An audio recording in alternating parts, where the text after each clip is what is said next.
প্রিয় দর্শক, পারস্য উপসাগর ও হরমুজ প্রণালীতে আরও 6 জাহাজে হামলা। ইরাকি জলসীমায় তেলের ট্যাঙ্ক বিস্ফোরণ বোঝায় ইরানি বোটের হামলায় গতকাল বুধবার এক ক্রু সদস্য নিহত ও 2টি জাহাজ ভস্মীভূত হয়েছে।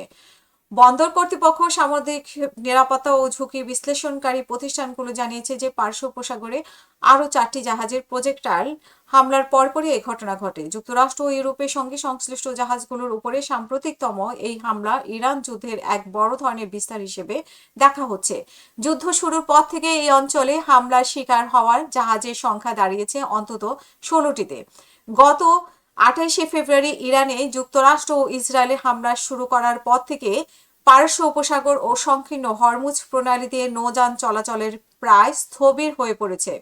বিশ্বের মোট তেলের প্রায় 1/5 এই রুট দিয়ে পরিবহন করা হয়। এই উত্তেজনার ফলে বিশ্ববাজারে তেলের দাম বেড়ে 2022 সালে পর সর্বোচ্চ পর্যায়ে পৌঁছেছে। ইরানের রেভলিউশনারি গার্ডস হুঁশিয়ার দিয়ে বলেছে যে ইরানের উপরে অব্যাহতভাবে হামলা অব্যাহত থাকলে মধ্যপ্রাচ্য থেকে যুক্তরাষ্ট্র, ইসরায়েল বা তাদের মৃত্যুদের জন্য 1 লিটার তেলও রপ্তানি করতে দেওয়া হবে না। অন্যদিকে ডোনাল্ড ট্রাম্প সতর্ক করেছে যে ইরানি যদি তেল রপ্তানি বন্ধের চেষ্টা করে তবে ওয়াশিংটন আরও কঠোরভাবে দেশটিতে আঘাত হানবে।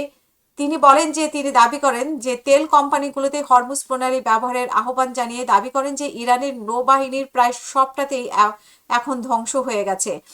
ইরাকি বন্দর কর্মকর্তা ভাষ্যমতে গতকাল গভীর রাতে হামলার শিকার হওয়া জাহাজ দুটিতে মার্শাল আইল্যান্ডের পতাকাবাহী সেফ সি বিশু ও মাল্টার পতাকাবাহী জেফিরোস জাহাজ দুটি ইরাক থেকে জ্বালানি পণ্য বোঝাই করেছিল।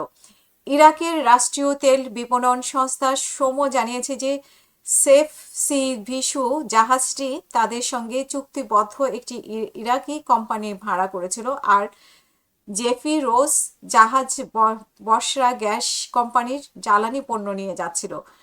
সোমো আরও জানিয়েছে যে ইরাকি জলসীমার ভেতরে এক জাহাজ থেকে অন্য জাহাজের পণ্য স্থানান্তরের সময় 2টি জাহাজেই আঘাত হয়।